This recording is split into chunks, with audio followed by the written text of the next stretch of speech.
আমাদের দেশে যারা গার্মেন্টস ফ্যাক্টরির মালিক ভাই আপনারা কইতাছি, আপনারার কারখানায় অনেক শ্রমিক বোন ও ভাই 5 বছর কিংবা 10 বছর চাকরি করছে। আপনার স্টাফদের অত্যাচারে নির্যাতনে বিভিন্ন অজুহাতে দোষ সাব্যস্ত ঘাড়ে মাথায় বোঝা বইয়া বিগত 5 বা 10 বছর সময় কাটাইছে। এই অতড়ি বছর কাটানোর পরে হঠাৎ অজুহাতে গেটের বাইরে দিয়ে দিলেন বা কারখানার বাইরে বাজে অপবাদ দিয়া গেটের বাইরে দিয়ে দিছেন। তাদের যত লেনা দেনা পাওনা দাওনা আছে সকল কিছু পরিশোধ করিয়া তারপরে ঈদুল আজহার কুরবানি দেওয়ার জন্য নিয়ত করিবেন। ভালো কোনো বুজুর্গর কাছে কথাটা জিজ্ঞাসা করবেন। হয়তো হতে পারে আপনার কুরবানিটা আল্লাহ কবুল নাও তো হতে পারে ভাই।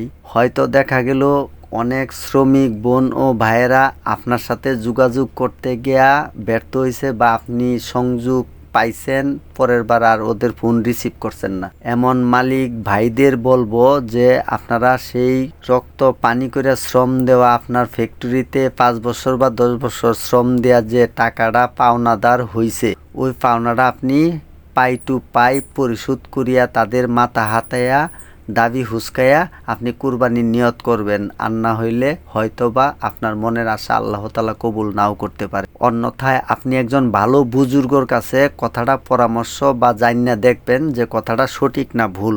যদি কথাটা ভুল হয় তাহলে বাদ দিবেন, আর যদি সঠিক হয় অবশ্যই ওদেরকে ডাইক্কা আইনা পাওনাটা পরিশোধ করিয়া দিবেন। আপনাদের কাছে বিনীত আবেদন। হতে পারে যেই শ্রমিক বোন ও ভাইয়েরারে বিভিন্ন ভুলভাল মিথ্যা অপবাদ দেয়া গেটের বাইরে দিয়ে দিছেন, ওদের এমনও হইতে পারে জায়গা জমি বা বসবাস করার মতো মাথা গুজার একটু জায়গা জমি নাই। আপনার এখানে যে টাকাটা পাওনা আছে সেই টাকাটাই ওদের ভবিষ্যৎ এবং ওদের আমানত কিংবা ঠিকানা। সেই আমানত ঠিকানাটারে তাদের বহাল রেখা আপনাদের দাবিটা আপনারা ফুসকায় নেওয়া, নাইলে কিন্তু আপনাদের এই দাবিটা কাল কিয়ামত পর্যন্ত পাইতে হইব।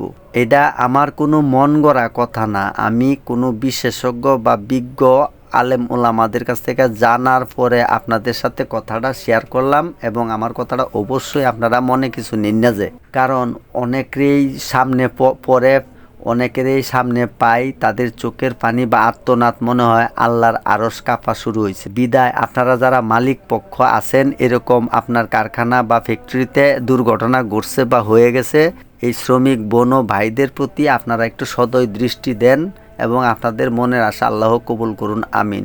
ভিডিওটা যার সামনেই যাইব অবশ্যই একটু শেয়ার করে দিবেন যেন গার্মেন্টস মালিকদের সামনে ভিডিওটা আমার যায়। পরবর্তীতে উল্লেখ সহিত আরও কিছু ভিডিও আপনাদের জন্য সামনে আনতাছি এবং আরও ক্লিয়ার খোলাখালা শুনতারবেন এবং আপনাদের সাথে শেয়ার করব, এবং গুরুত্বপূর্ণ কিছু কথা আছে আলোচনা করব।